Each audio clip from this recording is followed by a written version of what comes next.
నమస్తే, welcome to reflection news. నేను మీ journalist Siddhu.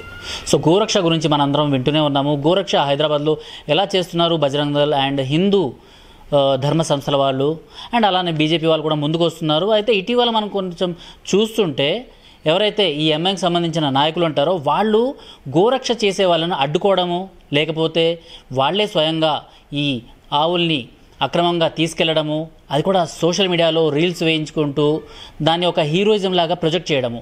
ఇదే విషయం పైన నితిన్ నంద్కర్ సివి ఆనంద్ గారిని కలిశారు. సో ఆయన్ని అడిగి తెలుసుకుందాము, నిజంగా ఆయన్ని కలవడం వెనకాల అసలు రహస్యం ఏంటి అండ్ ఈ మెమోరాండం, ఈ రిప్రజెంటేషన్ ఏదైతే ఉందో దీని గురించి మాట్లాడదాం. నితిన్ జీ నమస్తే. నమస్తే సిద్ధన్న. సో సివి ఆనంద్ గారిని మీరు కలవడం జరిగింది, ఏం మాట్లాడుకున్నారు? అసలు గోరక్ష హైదరాబాద్లో చేస్తున్న వాళ్ళని ఎందుకు అడ్డుకుంటున్నారు? पूरे देश भर में ओल्ड सिटी एक ऐसा हब बन चुका है कि जब बकरीद आती है तो यहाँ पर भर भर कर गाँवों से इलीगल तौर पर गौ माता को इधर काटने के लिए लेके आते हैं.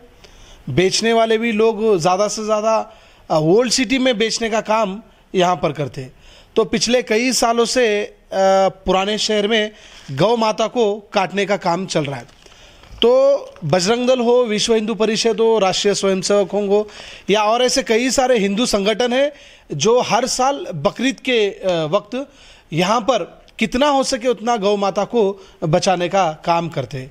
पिछले कई दिनों से हैदराबाद शहर में भी एक मोमेंट बन चुका है कि बकरीद के समय में हर चौरस्ते पर कई सारे चेक पोस्ट अभी लग चुके हैं और चेक पोस्ट के साथ साथ पुलिस डिपार्टमेंट भी रोडों पर अभी है. लेकिन बोलने का हमारा मकसद क्या है बोले तो, आप चेक पोस्ट इतने लगाने के बावजूद भी गौ माता को काटने के लिए बहादुरपुरा हो, ऐसे गौ स्लॉटर्स बहुत सारे हैं. वहाँ पर कैसे गौ माता वहाँ पर आ रहे, जब आ रहे सर्टिफिकेट्स है बोल के बोल रहे, लेकिन वो फेक सर्टिफिकेट्स भी है और जेन्यून भी है, तो सिटी में कैसा इंटर हो रहे, ये सवाल पिछले कई दिनों से हिंदू संगठन, पुलिस डिपार्टमेंट हो या बीआरएस या आज कांग्रेस की गवर्नमेंट हो, हम सवाल पूछते जा रहे हैं. సివి ఆనంద్ గారు ఏమన్నారు ఇదే విషయం పైన? सीवी आनंद साहब से हम जब बात करें कि शहर में ये जो माहौल क्या बोलते बकरीद के वक्त में गौ माता को काटने के लिए लोग लेके आ रहे, तो उनका कहना यही है कि लॉ एंड ऑर्डर हमारा काम है, हम संभालेंगे, हमारी जिम्मेदारी है कि जहाँ पर भी गौ माता को अगर इलीगल तौर पर लेके आ रहे, आप हमारे को संपर्क करो, हम लोग इमीडिएट एफआईआर बुक कर गौ माता को जितने भी है उसको हम गौशाला लेके जाते बोल के बोले. हमारा भी रिक्वेस्ट वही था कि जो गौरक्षा करने वाले हमारे कार्यकर्ता है खुलेआम रोडों पर वायलेंस नहीं कर रहे. वो लोग वायलेंस अगर करने का काम होता तो अलग तरीके से करते थे, वायलेंस नहीं कर रहे, पीसफुल हर चौरस्ते पे हर जगह गौ माता है भाई. हमारी संस्कृति, सनातन संस्कृति में, हमारे भारत देश में हमारी गौ माता को जितना हमारी घर में माँ है उतना ही गौ माता को मानते, इसलिए गौरक्षक हमारे चौरस्ते पे ठहर कर गौ माता की रक्षा कर रहे. लेकिन कुछ लोग अब जैसे कि अकबरुद्दीन ओवैसी है, असदुद्दीन ओवैसी है, एमआईएम पार्टी है, ये लोग क्या बोलते बोले तो भाईचारा. भाईचारा का मतलब क्या है? आप भाई बन रहे, हम चारा बन रहे, आप भाई बन रहे, हम चारा बन रहे. आज एमआईएम जो एमएलसी है रहमत बेग, हर चौरस्ते पे आप देखो उनको, हर चौरस्ते पे ठहर कर किसी लॉरी के ऊपर चढ़ जा रहे, बस के ऊपर चढ़ जा रहे, टाटा एसी के ऊपर चढ़ जा रहे. अरे मालूम है भाई, आप एक अच्छे ड्राइवर है, आपका ड्राइवर का काम है, आप वो काम छोड़कर यहाँ पर आपको एमएलसी बनाए. आपको इसलिए नहीं बनाए कि आप रोडों पे खुलेआम वायलेंस करें. आज परसों हमारे 1-2 महीने के नीचे शायनाथगंज पीएस में आकर सीधा पुलिस डिपार्टमेंट के ऊपर क्या है, साहब को रहना है नहीं रहना है.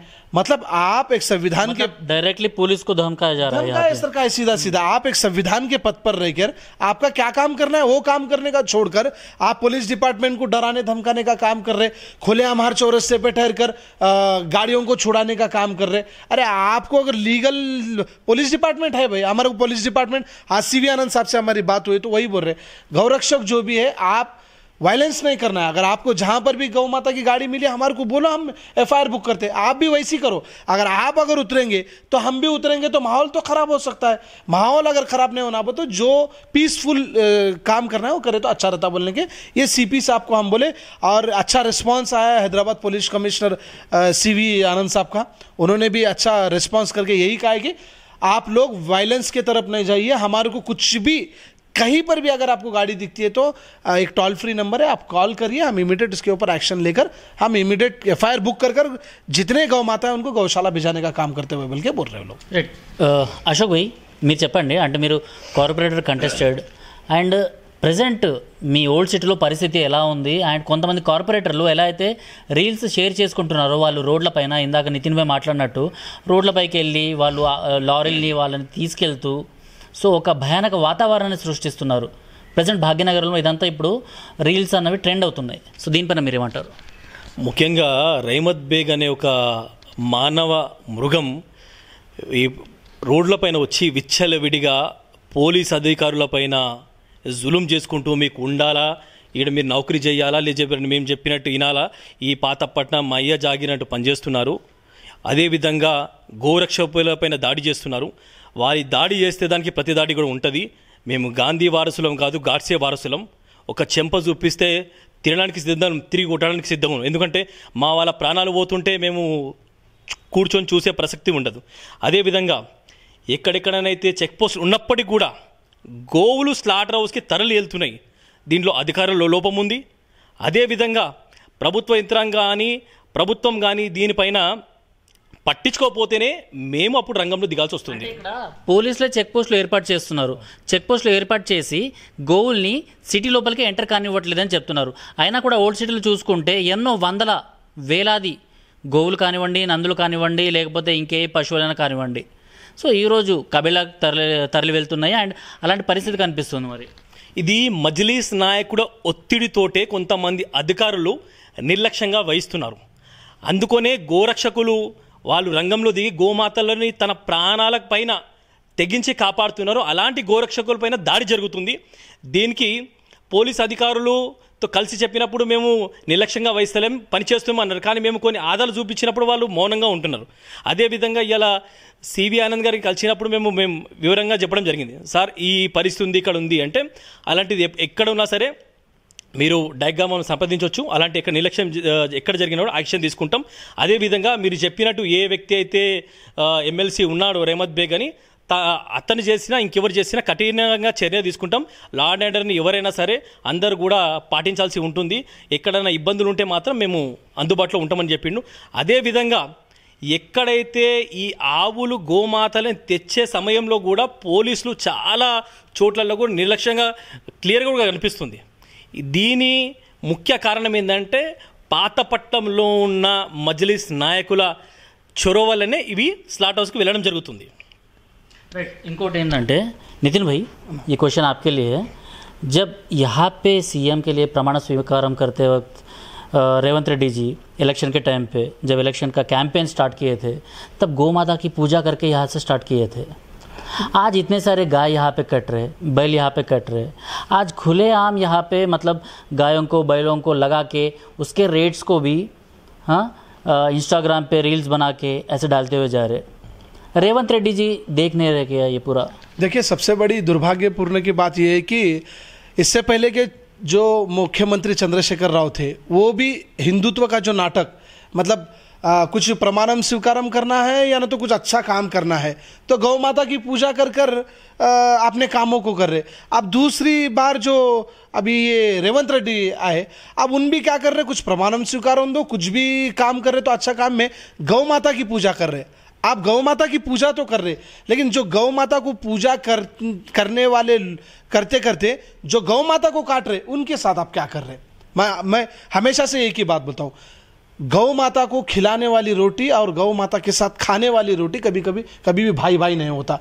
तो फिर ये हिंदू रहकर भी ये लोग पूजा तो कर रहे लेकिन खुलेआम उसको काटने की ओर बात नहीं कर रहे. अब एक बात रील्स के ऊपर, अब हैदराबाद पुलिस कमिश्नर सीवी आनंद साहब एक अच्छी बात बोले कि भाई जो लोग रील्स बना रहे, खुलेआम रील्स बना रहे शहर में कि गाय इतने किलो से मिलेगी, इतने कम पैसे में मिलेगी, उतने कम में मिलेंगी, वो मिलेंगी. जब हम उसके ऊपर बात कर रहे तो सीवी आनंद साहब वही बोले कि अब तक 100 लोगों को हम लोग रिमांड में लिए, मतलब उनके ऊपर केसेस भी बुक करे और उन लोगों को बुलाए, काउंसलिंग करे कि ये एक सेंटिमेंट है हिंदुत्व के। जो भी आज 100 करोड़ की जनता है गौ माता को माता मानती, लेकिन आप खुलेआम अगर काटने और बेचने और खरीदने का ऑफर्स लगा के आप रील डालेंगे तो एक्शन लेते हुए, बल्कि आज कई सारे रील्स बनाने वाले लोग जो रील्स बनाए और बनाने वाले उन लोगों को पूरों को बुलाकर उनके ऊपर केसेस भी बुक करे और उनको वार्निंग भी देने का काम सीवी आनंद साहब करे। लेकिन एक प्रॉब्लम क्या है, अभी अशोक अन्ना बोले सर का, आज गौ माता को जो बचाने के लिए हमारे गौ हत्यारे, गौ माता को जो बचाने के लिए उन गौ हत्यारों से हमारे गौ भक्त जा रहे, उनके ऊपर भी टारगेट कर कर उनको मार रहे, उनको खुलेआम क्या बोलते चाकू से भी मार रहे, तो घुस रहे, तोड़ रहे, फोड़ रहे। तो हमारा बोलने का मतलब क्या है, हम भी खामोश बैठने वाले नहीं। ईंट का जवाब पत्थर से देंगे। आप सीधे आओ, हम भी सीधे आएंगे। आप टेढ़े आए तो हम भी टेढ़े आएंगे। तो ये सीधा सीधा गौ माता की जो सेवा करने वाले उन तमाम लोगों की ये बात कहने का है सब। అన్న మీరేమంటారు దీనిపైన? గోపూజతోని స్టార్ట్ చేసిన ఎలక్షన్ క్యాంపెయిన్ ఏదైతే ఉందో ఈరోజు ఎన్నో ఆవుల్ని ఇక్కడ యథేచ్ఛగా చంపుతూనే ఉన్నారు, కబిళలకి తరలిస్తూనే ఉన్నారు. దీనిపైన మీరేమంటారు? అంటే రేవంత్ రెడ్డి గారు అప్పుడు ఒక స్టాండ్ తీసుకున్నారు అండ్ ఇప్పుడు ఒక స్టాండ్ తీసుకున్నారు. మీరు చూస్తుంటే రేవంత్ రెడ్డి గారి పూటకు నాటకాలు వేస్తుంటాడు ఆయన, అంటే రంగు మారుస్తుంటాడు. తెలుగుదేశంలో ఉన్నప్పుడు ఆయన ఏమన్నా అంటే ఎవరైతే గోవులని హత్య చేస్తారో వాళ్ళ చేతులు నరుకుతాం, కాళ్ళు నరుకుతాం, తొడలు నరుకుతాం, మెడలు నరుకుతాం అన్నాడు. అయ్యా నువ్వు ఏమి నరకకు, ఎవరైతే గోవుని హత్య చేయాలనుకుంటాడో వాని కటకడాల వెనకలు నువ్వు, అప్పుడు పరిష్కారం దొరుకుతుంది. అంటే నువ్వు ఏ ధర్మంలో పుట్టినో ఆ ధర్మాన్ని నువ్వు కాపాడు. ఆ ధర్మాన్ని కాపాడకపోతే భగవంతుడు సమయం చూసి నీకు సమాధానం చెప్తాడు.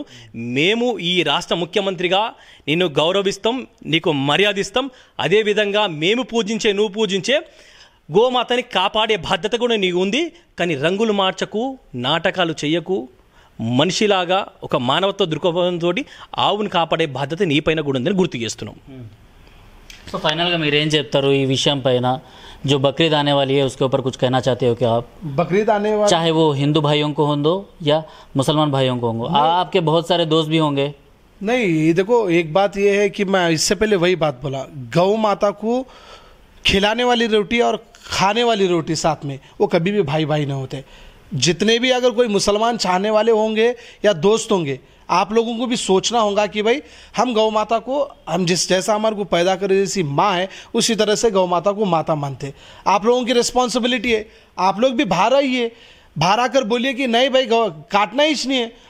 अगर आप करेंगे तो मुझे लगता है कि ये एक अच्छा मैसेज जाएगा. लेकिन इसके बावजूद भी अगर ऐसा करेंगे तो ये भाईचारा कभी भी टिकने वाला नहीं है. అన్న మీరేమంటారు? గంగా జమున తేజీబ్ అనేసి లేకపోతే భాయిచారా అనేసి ఇలాంటి శబ్దాలను యూజ్ చేస్తుంటారు, కానీ హిందువులకు ఆరాధ్యమైన ఆవుల్ని కానివ్వండి లేకపోతే నందుల్ని కానివ్వండి ఇతర మతాల వాళ్ళు సో వాళ్ళ పండుగలు వచ్చినప్పుడు మాత్రం బేఖదర్ చేస్తుంటారు అన్నమాట. సో అలాంటి సెంటిమెంట్స్ ఇప్పుడు వర్కౌట్ కావు, ఇప్పుడు గంగా జమున తేజీబ్ లాంటిది ఉండదు అన్నట్టు వాళ్ళే తన్నేసి వెళ్ళిపోతుంటారు. అనేది చెప్పుకోవడానికి బాగా ఉంటుంది. గంగా జమున తహజీబ్, హిందూ ముస్లిం బాయి బాయి, హిందూ ముస్లిం సిక్ ఇసాయి ఇస్ దేశ్ కే చార్ సిపాయి డైలాగ్లు బాగుంటాయి. కానీ నేను పూజించే గోమాతని వాడు చంపుకు తింటున్నప్పుడు వాడు నా సోదరుడు ఎట్లయితాడు? వాడు నా శత్రువే అవుతాడు. నేను పూజించే గోమాతని నరికేవాడిని మేము ఎన్నటికీ సోదర భావంతో చూడలేము. ఎందుకంటే ఇది రాజకీయ క్రీడలో ఒక భాగం. ఈ స్లోగన్స్ అనేవి అంటే సెక్యులర్ వాదులు ఉంటారు కదండి, వాళ్ళు వాడే పదాలు. కానీ ఎప్పటికీ వాడు మా సోదరు కాడు. వాళ్ళ చరిత్ర చూసుకుంటే 800 సంవత్సరాల నుంచి మన గుడులు, గోపురాలు, యజ్ఞాలు, యాగ అన్నీ ఇప్పుడు చెప్తున్న మన గోమాత పైన దాడులు ఇవన్నీ చూస్తుంటే మన పైన దాడులే తప్ప ఎక్కడ కూడా మన స్నేహభావంతో ఉన్న రుజువు అనేదే లేదు. అలాంటి వారితో ఈ సెక్యులర్ ఏదైతే రాజకీయ నాయకులు ఉన్నారో వాళ్ళ శబ్దాలు వాడుకోవడానికి మాత్రం బాగుంటాయి. ఎన్నటికీ వాడు మా సోదరుడు కాలేడు. ఎవడైతే మా గోమాతను పూజిస్తాడో, ప్రేమిస్తాడో, ఆ అమ్మ ఆకలి తీరుస్తాడో వాడే మా సోదరుడు.